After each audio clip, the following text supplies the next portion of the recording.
everybody. Welcome back to the GOAT Fantasy Football Podcast. I'm your host, Jim Neander, with you as always for another great episode. So it's Friday morning, the day after the Thursday night game. Well, it should be obvious, sorry there, but week 2 just got underway last night. Cleveland Browns took care of the Cincinnati Bengals. But before we get into that, just want to go over the rest of the show today. We are going to finish our week 2 preview show today. So we've got the rest of the 8 matchups we didn't go through yesterday. Going to go through every matchup on the slate every week, going over our starts and sits, updating you with any injury news that we've got in the last day and this early this morning, if any.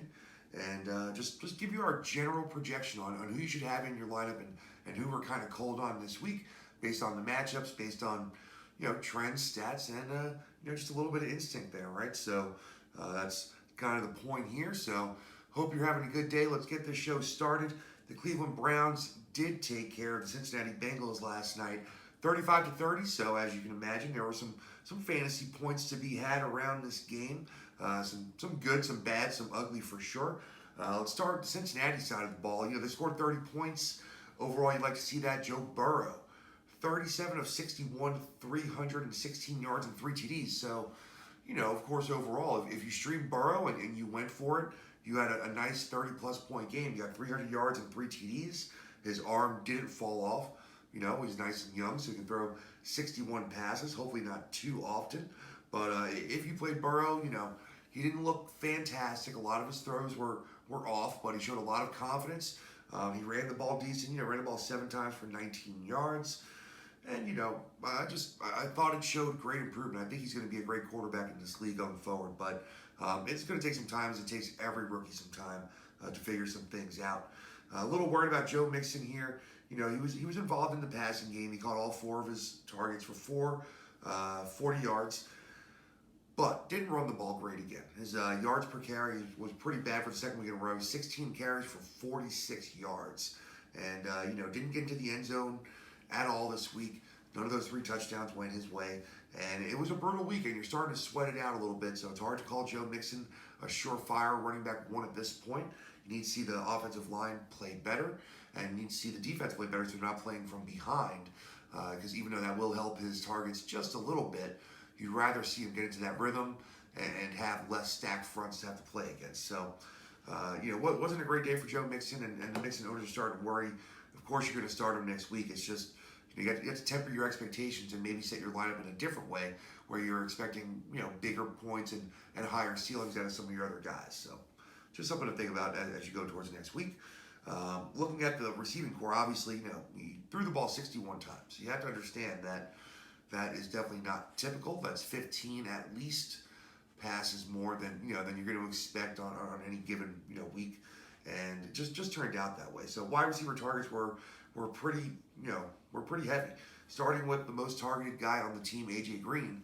Now you think, oh great, well I can see that argument. He got 13 targets. He had 10 last week, and you'd say, well, great things are ahead for AJ Green if he's going to have 10 plus targets a week. And you can say that, but there's something about this connection that's not working so far. I think AJ Green looks like he is, really struggling not to be injured almost on a play-by-play basis.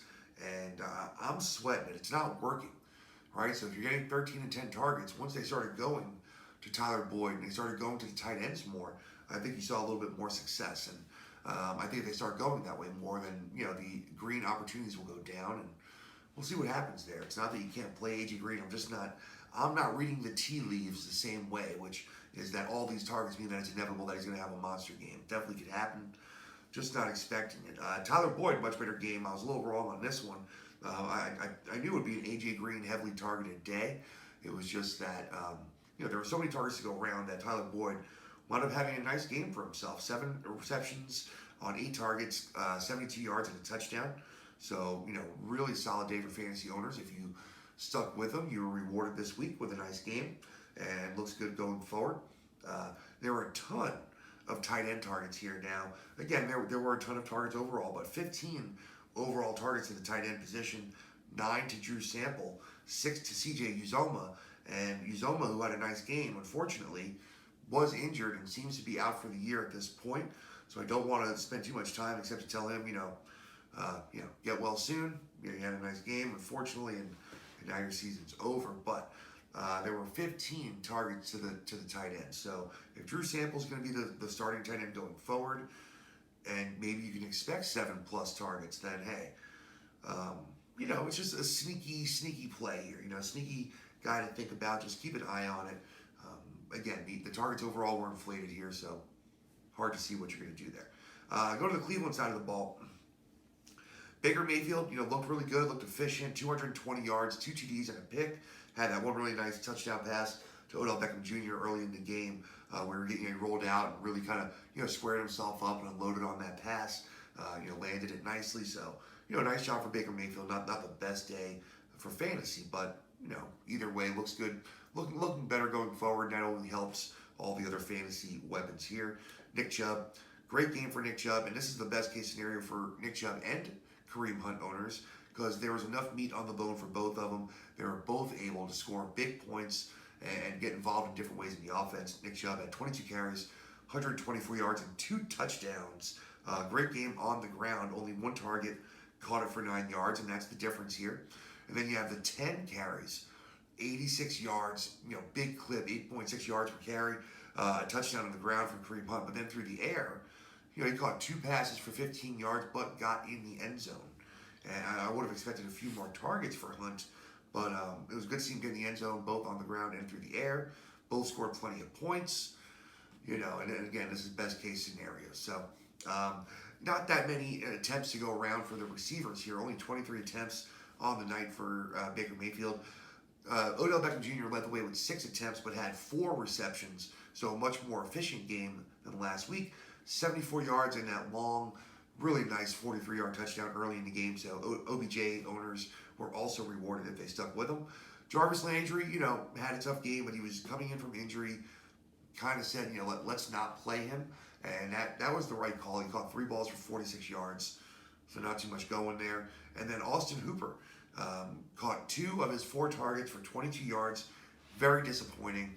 I was looking for Hooper to take a step forward today with Njoku on the IR, and this was kind of his spot. I'm not saying he's not going to have maybe some good games, but it doesn't look really good for Austin Hooper right now. It looks like a guy that you could have passed on in the draft, and they paid him a lot of money. So there's still a chance they're going to force him into the issue here, because they did pay him all that money. So it would make sense if they want to feel like they want to get him involved. So I get that, but I'm not counting on it right now. So yeah, it was a good game though. It was fun. It was more fun than you usually expect from a Thursday night game when you look at the Bengals and the Browns on the slate.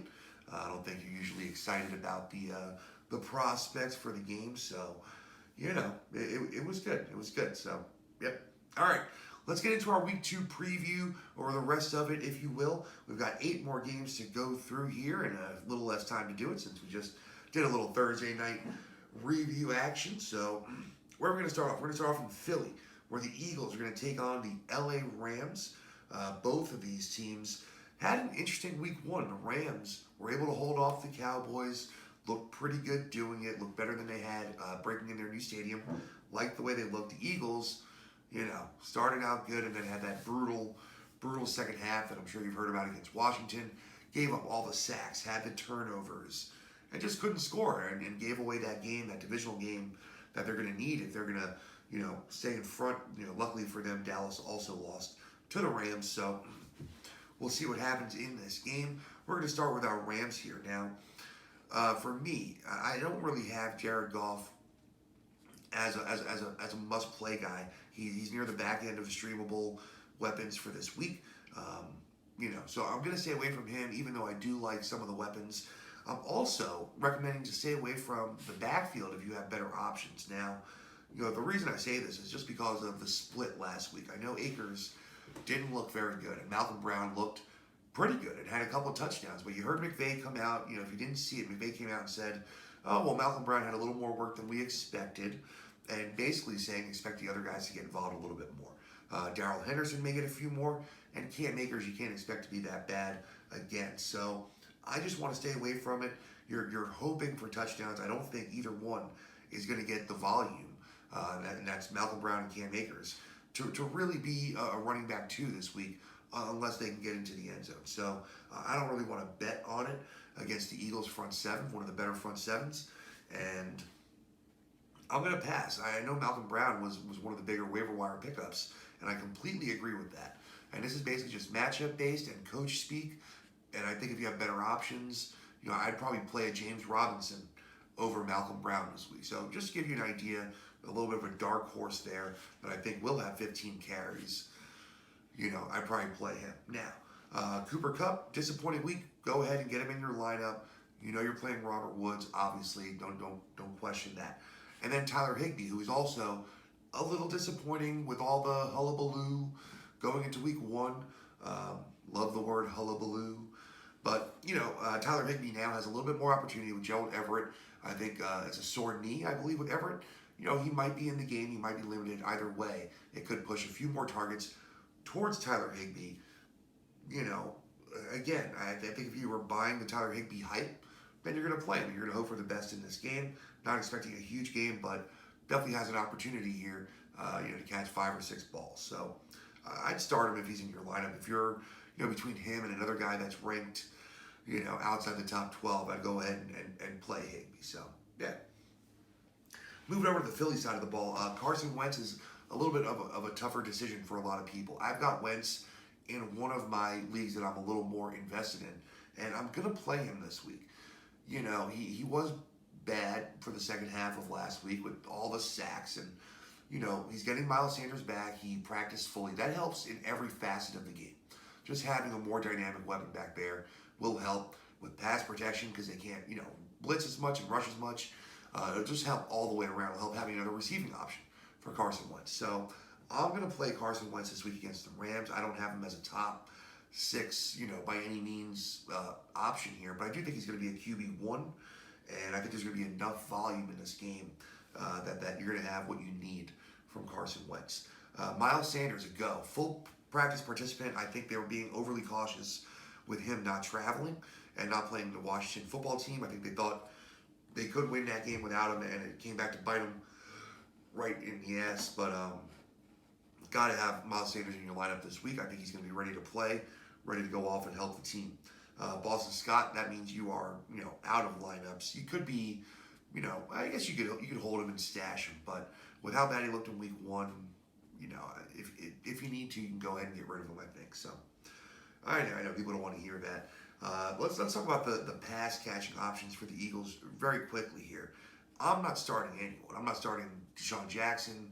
As far as wide receivers, let's make this clear. As far as wide receivers, I'm not starting Deshaun Jackson, Jalen Reagor, Greg Ward. I really don't want to, even though I just said you can play Carson Wentz, and I do think you can. I think it's going to be on the back of spreading the ball around and using the tight end. So I think that both Dallas Goedert and Zach Ertz are definite starts. Zach Ertz was disappointing last week. Dallas Goedert went off. I do think there's going to be enough targets for both of them to be very playable this week. And as far as the tight end landscape goes, I think if you have one of them on your team, you play it. That's that. So I think Wentz is going to be good on the volume. Sanders should have a really good comeback week. They need him, to be a big part of this offense, and they need this win, frankly. So I know it's early in the season, but they want to have a good game here. So yeah. All right, I'm looking forward to that game. That should be a good one. Let's keep it moving though here. Broncos and Steelers. So I'm going to make this one a little bit easier, and I know, I kind of said this with the Giants last week now. There were some good things with the Broncos this last week. I know Melvin Gordon should have a bigger share with, Philip Lindsay dealing with the turf toe. But just looking at how good the Steelers were on Monday night against the Giants, I don't want to play anyone outside of Noah Fant in this game. And really, that's not a stretch, but Noah Fant just looked so good last week, just looked amazing, that I'm kind of interested in playing him, even though the Steelers defense just scares the crap out of me to play anybody. So, Drew Lock, Melvin Gordon, I just think you can go better directions this week. I understand, like I said, Melvin Gordon's going to have the opportunity, but Saquon Barkley just won 15 carries for 6 yards against this defense, and I'm going to stay away for the time being. Cortland Sutton, look at his injury. I know he was, I think, still considered questionable, and We weren't sure if he was going to be on the field.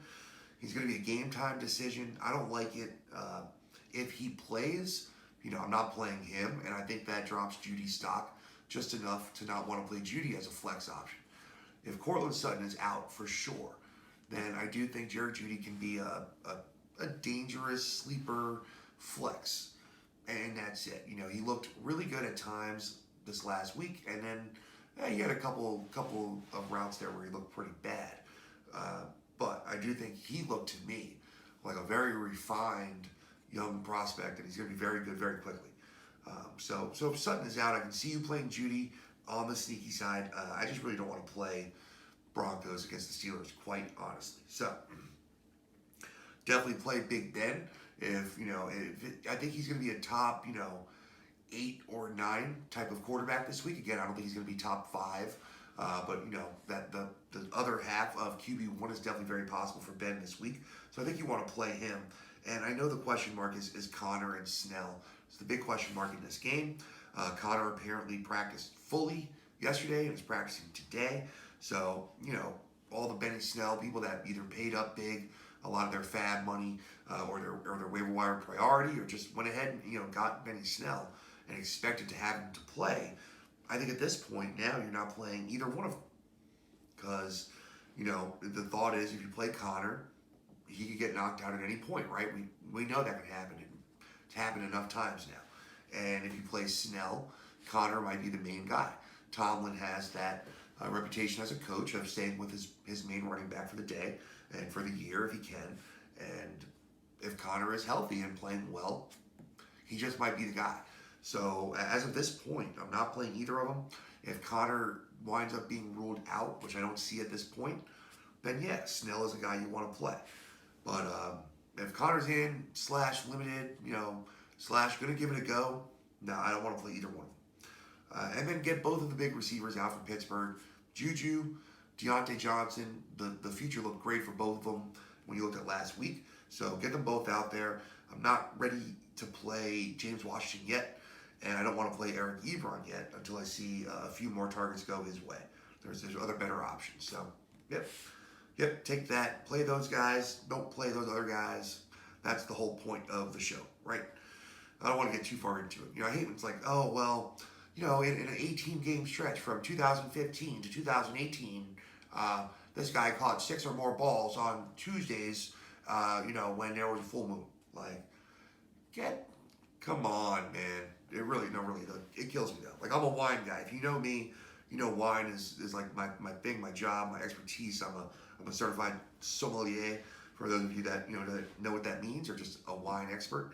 And it's like when I read some of these wine reviews, right, and wine tasting notes, in some of the big publications, and I'm like, really though, I mean, it's like creme fraiche, if you know what I'm talking about. I mean, they are just working it all over themselves with these things, and I think some of these fantasy and analysts get this way a little bit sometimes. But I understand we're putting out a lot of content. You got to have something to talk about. I guess you can get that way. Sometimes it's fun looking at those crazy stats. All right, rant over. Moving along. All right, let's see if the Buccaneers can get back on track. Tampa Bay Buccaneers and Tom Brady are hosting the Carolina Panthers down in sunny South Florida. Should be a nice day. And, everyone's expecting Tom Brady to get back on track, as it were. Not that he had a terrible week. He scored 3 touchdowns last week. But didn't really look great doing it, and neither did the team against a very tough New Orleans team, to be fair. So they are welcoming the much more friendly Carolina Panthers into town. And, I also expect them to get back on track. Talk about the Panthers here first. I'm a little bit off of Panthers against a very tough Buccaneers defense. Again, I know that New Orleans put up some decent points last week, but that is New Orleans. So I'm going to stay away from Teddy Bridgewater as a streamer this week. You're playing McCaffrey. There's no doubt there. Play DJ Moore because obviously your draft capital is there. And let's see if the wins push a little bit his way this week. If he gets a little bit more target share, I'll be interested. And if not, you're going to start being pretty worried about it. But this week you're going to play him again. I guess the bigger question is Robbie Anderson and Curtis Samuel, who had a decent target share last week. I don't expect them to have nearly as much success on offense this week. And because of that, I don't want to play anybody outside of Christian McCaffrey and DJ Moore on this team. I know Robbie Anderson is a big play threat any week. I get that. I just think there's so many great receivers out there and so many good matchups that I don't want to just hope for a big touchdown. And I think in this game, that's what you're doing if you're playing Robbie Anderson. So I'm skipping it. I'm just playing McCaffrey and DJ Moore on that side of the ball. Excuse me. Quite parched. All right. Let's go to the Buccaneers side of the ball. Tom Brady, as I said. Excuse me. I do expect Tom Brady to get back on track this week. Should have a good week against a very weak Carolina Panthers secondary. Oh, I'm struggling over here. Excuse me. All right, so yeah, expect Tom Brady to get back on track against a tough, not a very generous Carolina Panthers secondary. As far as the backfield goes, yeah, there's some concern about how much work Ronald Jones is going to give up to Leonard Fournette. But I still think Ronald Jones looked a lot better in his touches, and in a game where this game script could be a lot more positive, I think you rolled Ronald Jones out there as a, maybe a low-end RB2, more like a flex option this week. But I do think he's very playable, and I think he'll have the opportunity to keep his hold on the number one job this week. I'm not even thinking about Fournette until I see more carries, and that can happen this week. He's a little more familiar with the offense, and he's been there, an extra week now. So he might touch the ball a few more times, but for me right now, it's still Ronald Jones' play. Chris Godwin, very good news, seems to be possibly coming out of the concussion protocol. He was spotted at practice this morning, Friday morning, and at the last I looked, he didn't really say if he, had a full practice, but he was out there with his team.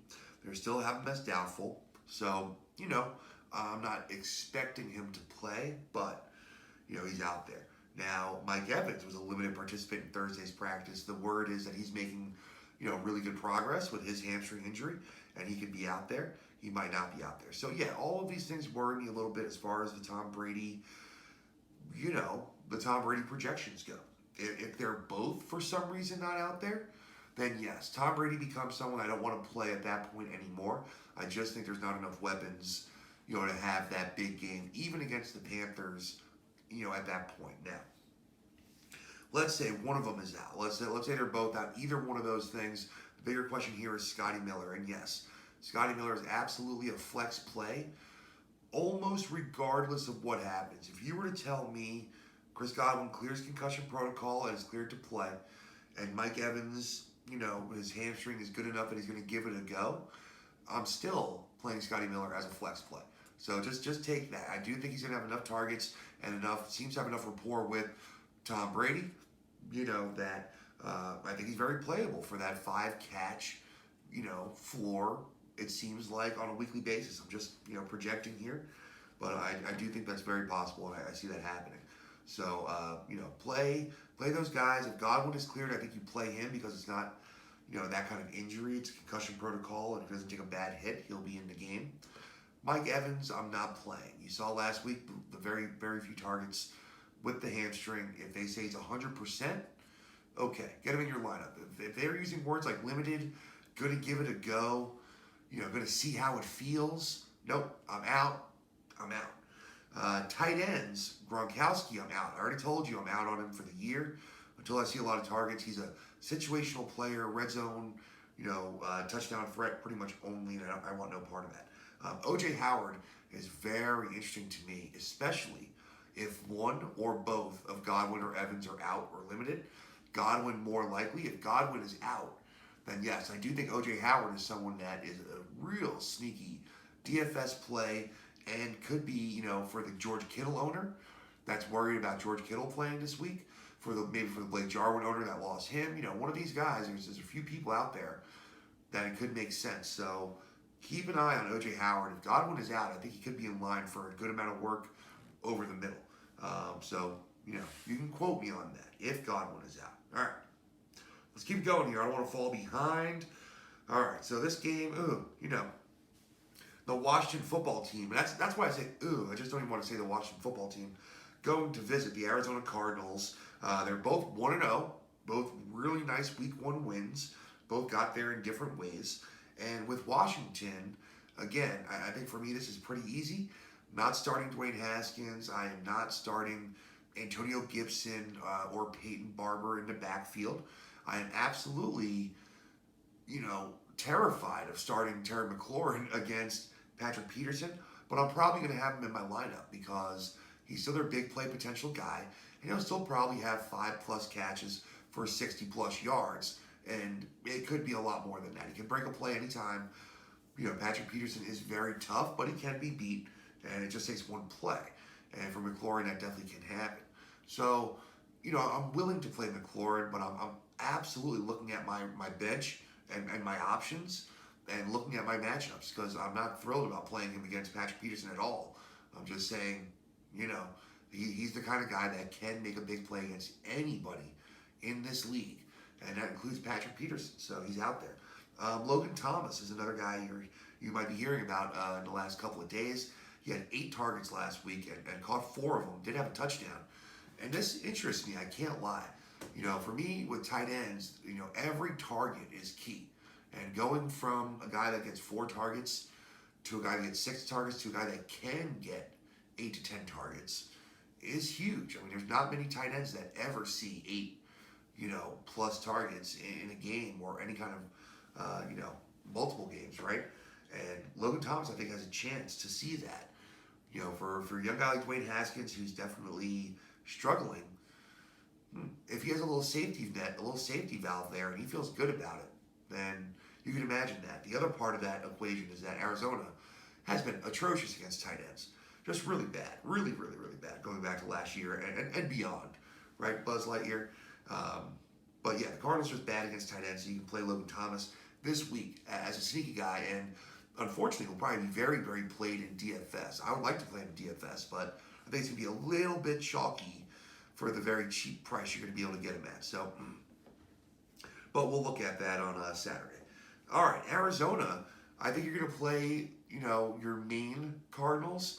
You're playing, Kyler Murray, Kenyon Drake, and DeAndre Hopkins, right? So your big 3, you're playing all those guys.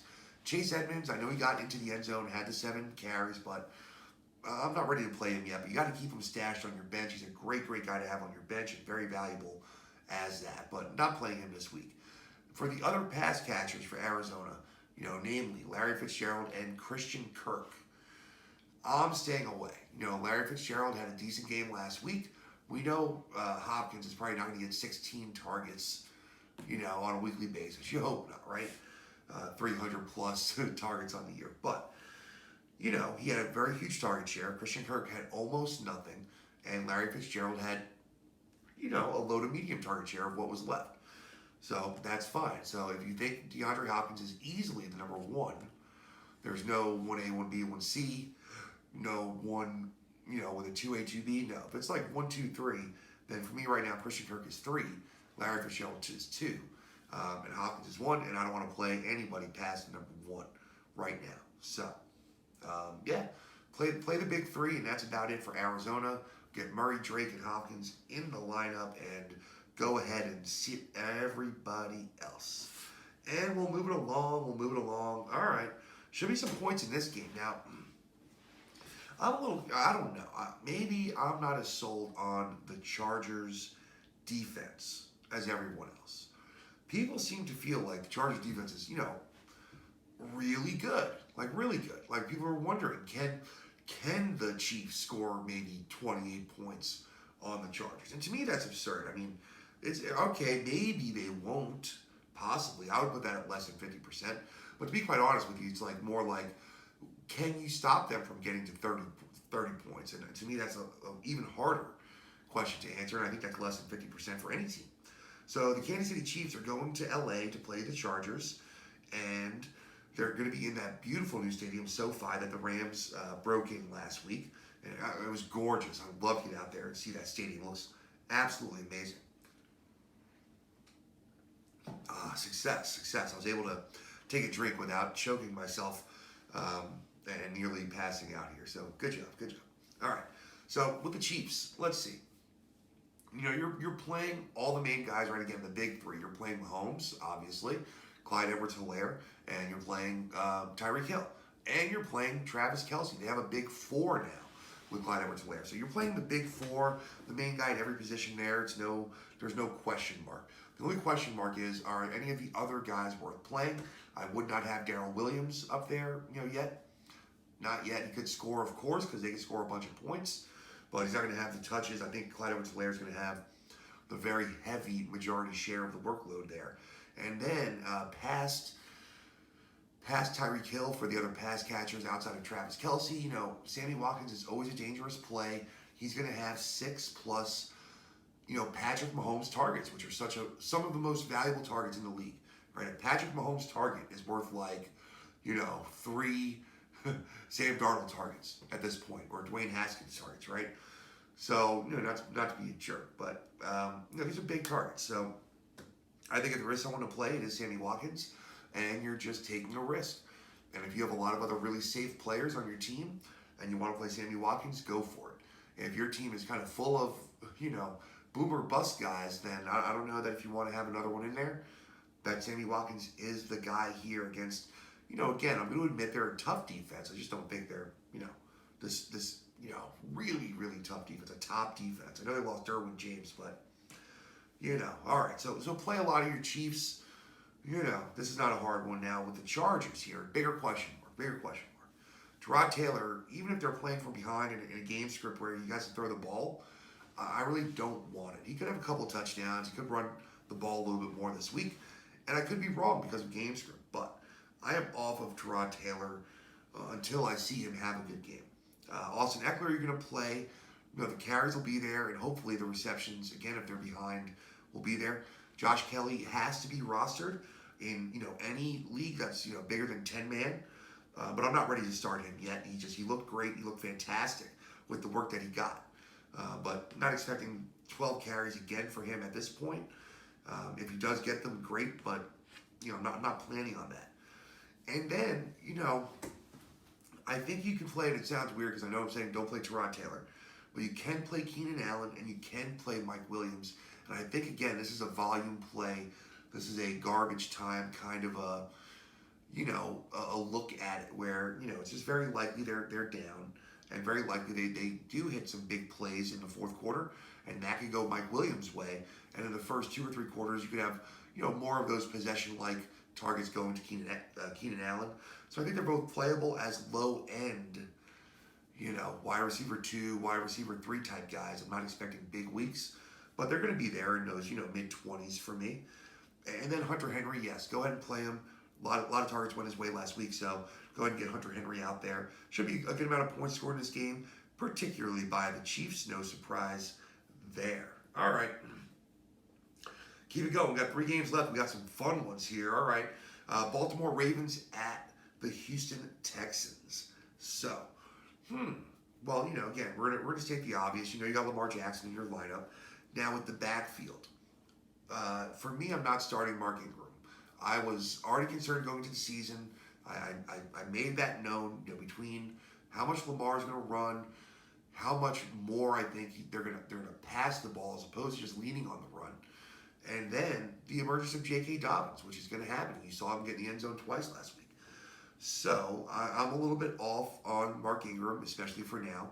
We'll see what the volume is like, but he's not going to be involved heavily in the passing game, and he's going to be worked in with J.K. Dobbins. That was Dobbins' first NFL game. And he got into the game a good amount and looked really good doing it. And Ingram did not look very good. That's just the truth. He's on the other side of 30, had a great season, but it was all about efficiency. He's not going to get 20 carries. It's just not going to happen. So, for me, I'm saying stay away from the Ravens' backfield. That doesn't include Lamar Jackson. Now, Marquise Hollywood Brown is a tough one for me. I've got decisions to make in a couple of leagues where I have Hollywood Brown as a bench player, as a wide receiver 4. In leagues where I have, a great wide receiver as a wide receiver 3. And I also have options for running backs. And, in one of those leagues, I played Odell Beckham Jr. last night over Hollywood Brown. And Hollywood Brown might score more than 18 points. He might not. I'm comfortable with that decision. I like the 18 because Hollywood Brown might only have 4 or 5 targets. And that can happen any week that Hollywood Brown is in the game. He could have 5 targets and catch 4 of them for 100 yards and 2 touchdowns. That's absolutely in his realm of possibility, his range of outcomes.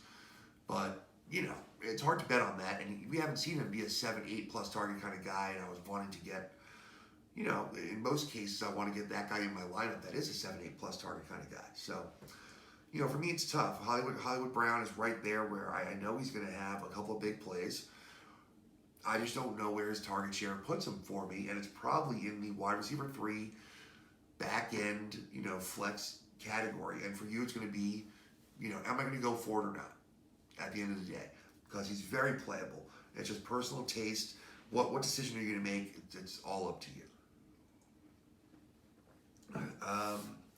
Past that, you're playing Mark Andrews. We know that. And that's it for me.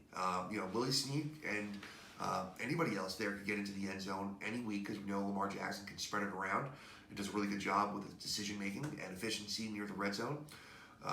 Willie Sneak can get into the end zone. Miles Boykin can get into the end zone.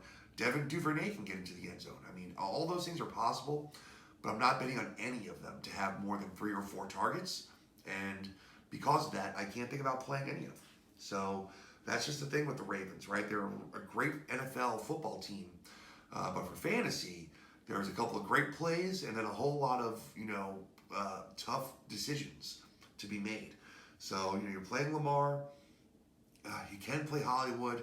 You're definitely playing Mark Andrews. That's a no-brainer.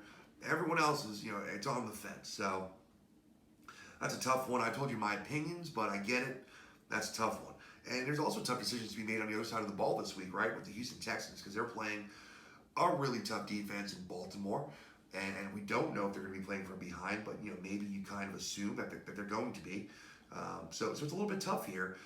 If you have an option outside of Deshaun Watson, you might be looking at it. I know that's tough to hear. You drafted Deshaun Watson in the first 6, 7 rounds as a top 6 quarterback, and you're hoping not to ever have to, bench that kind of player. But week 1 wasn't great, and we're seeing maybe the effect of not having a guy like DeAndre Hopkins in the lineup. And I'm worried. I'm worried if I'm a Deshaun Watson owner that he's going to be a QB1. And there's some interesting streaming options out there this week. So, I don't know. Like, let's see. Let's look at some of the streamer guys out here I was talking about, right? Would I play Deshaun Watson? Or would I play somebody else in a good matchup like, I don't know. I mean, I would play Tom Brady over Deshaun Watson, against the Panthers. I'd play Ben Roethlisberger over Deshaun Watson against the Broncos. Yeah. I mean, I'd probably play Phillip Rivers. Yeah. Oh, that's ugly. I don't know. And maybe Ryan Tannehill. Yeah, the point is there's some guys, I'd be in the discussion with all those guys, right? So you don't love that. David Johnson, get him in your lineup this week for volume alone. Might not be a very good-looking game. I understand that. But Duke Johnson is, also nursing an injury. He's going to be hampered. And I just think there's going to be enough work for David Johnson to, to fulfill that running back 3 flex, payment. If you have to use him as your running back 2, I'm okay with that.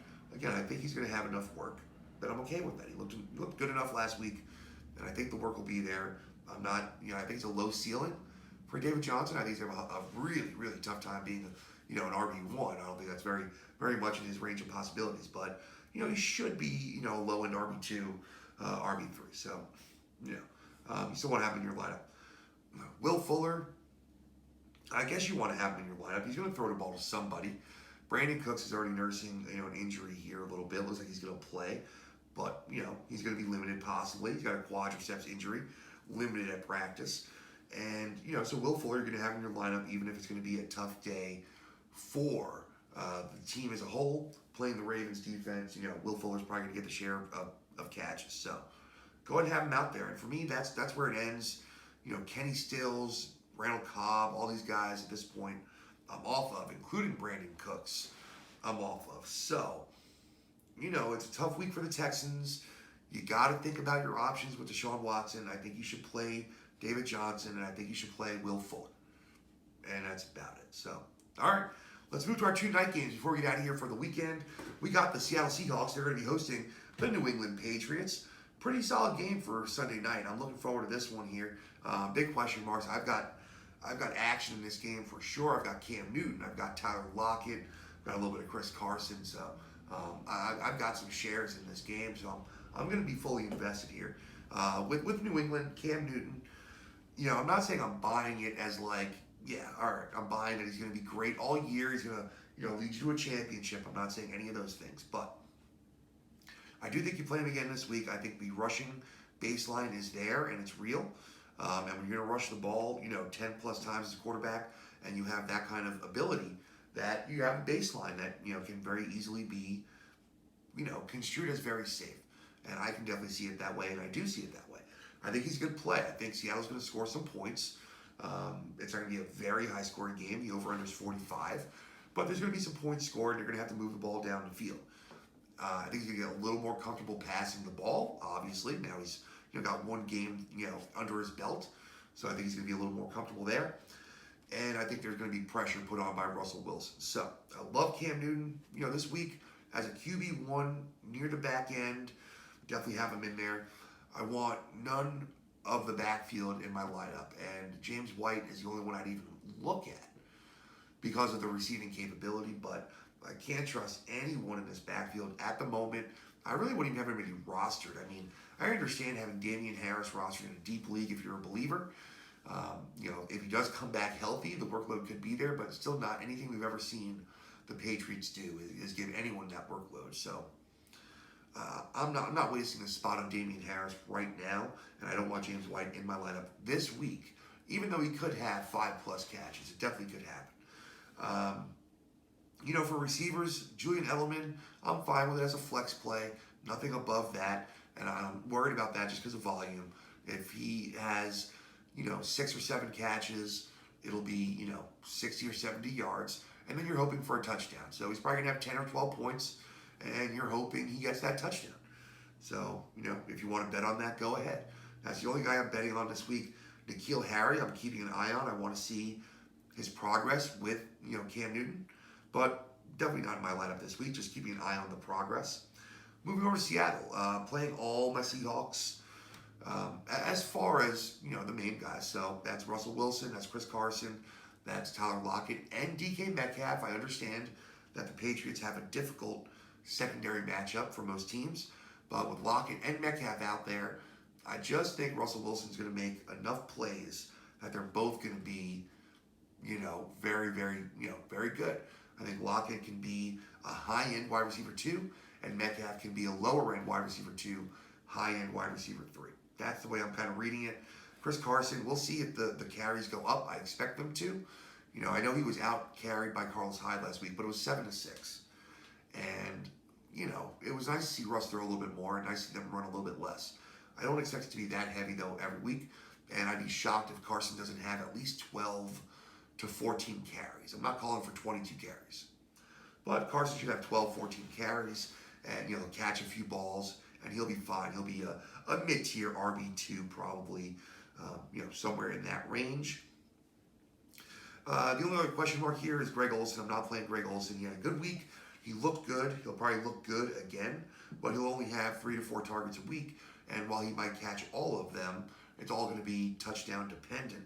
And that's the only thing that gets him inside the tight end 1. I don't see weeks where he has, 7+ targets. It could happen, but I'm not seeing that right now. So, but looking forward to that game also.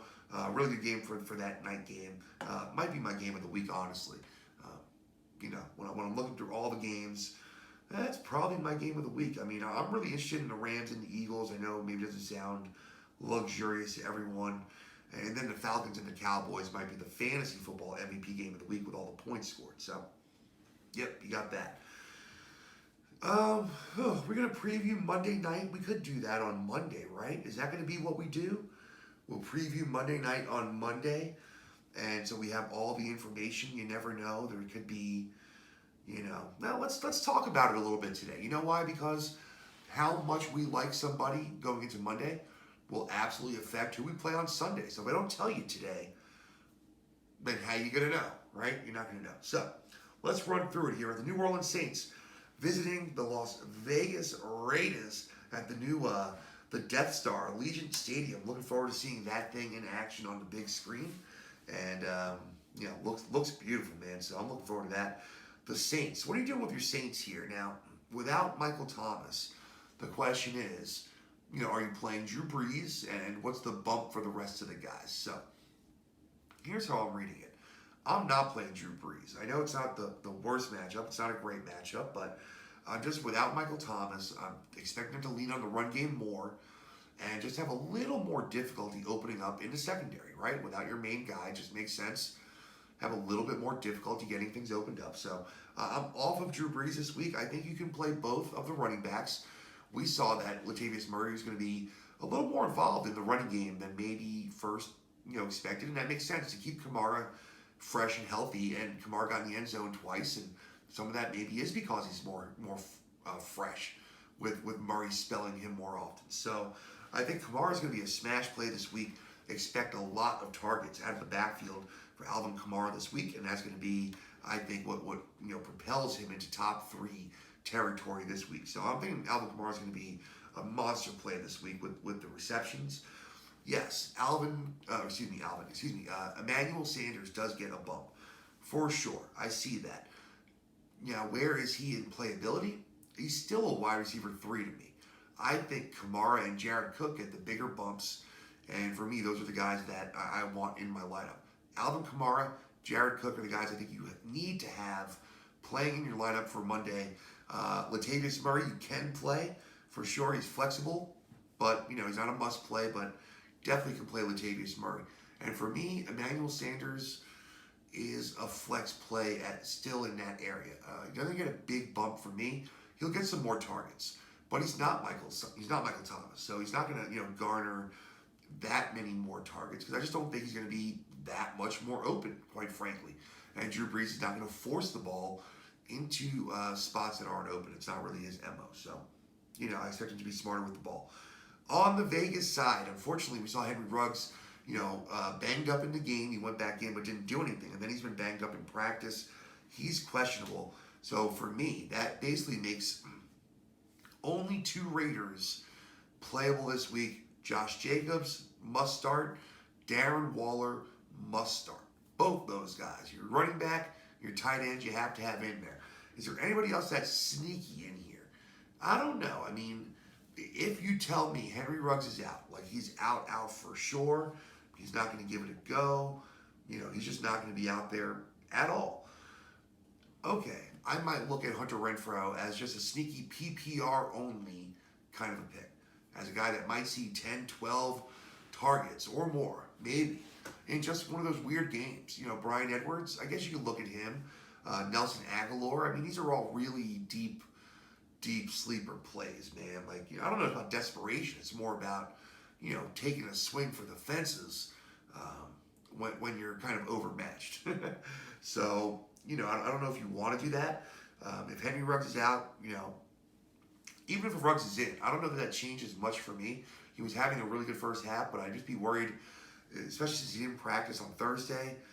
I know it's a Monday game, you got that extra day, but there's really nobody I want to pivot to in this game. So if you're planning on playing Ruggs, and then pregame they say he's out, I don't want to pivot to one of these guys, even though you could. So I'm staying away from it. That's what I'm doing. I'm playing Josh Jacobs. I'm playing Darren Waller, and then I'm staying cool on the rest of the Raiders, man. All right, well, that's it. That's the whole slate, as you can tell. If you can tell by my voice, that means it's time when it starts getting real raspy here, and you can tell that I'm struggling. That's when you know it's been close to an hour. Seems to be about my time here. We're still going to figure it out. We're going to strengthen it. The voice is a muscle, right? That's what like a voice coach would tell you, right? The voice is a muscle. You got to learn, you got to train it, you got to exercise it and stretch it, and that's what I'm doing. That's what I'm doing, man. So, yep. All right, that's going to do it for another episode of the GOAT Fantasy Football Podcast with me, your host, Jim Neander. Remember, you can watch us on YouTube. If you do that, please make sure to subscribe to the channel. Always helps us out to get more subscribers. We don't have many yet, so we're still working on getting a few. So help us out there. Like and share the videos on your social media feeds or wherever you can. You can also listen to the podcast anywhere you listen to podcasts. You can find us. Just look for, the GOAT Fantasy Football Podcast, or just search fantasy football and you'll find our emblem, our logo there, not too far down from the main guys. And hopefully over this season we can kind of boost that logo up. As we get more listens and more views, we can boost those up. So let's work on doing that, all right? I don't know what we're going to call our, fans. It's weird, I don't know. It's the GOAT. Are you guys like the goatees, or is that too weird to be like the goatees, the followers of the show? I don't know. Listen, you're not going to say sheep. I mean, that's offensive. But yeah, all right.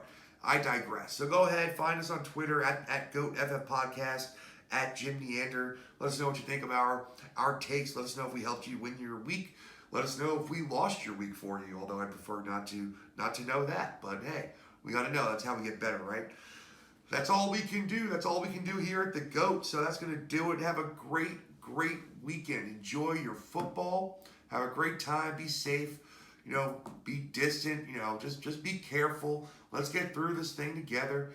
And we'll all be together at the football game next year, right? That's the plan, hopefully. So let's get that going. Have a good one. See you next time.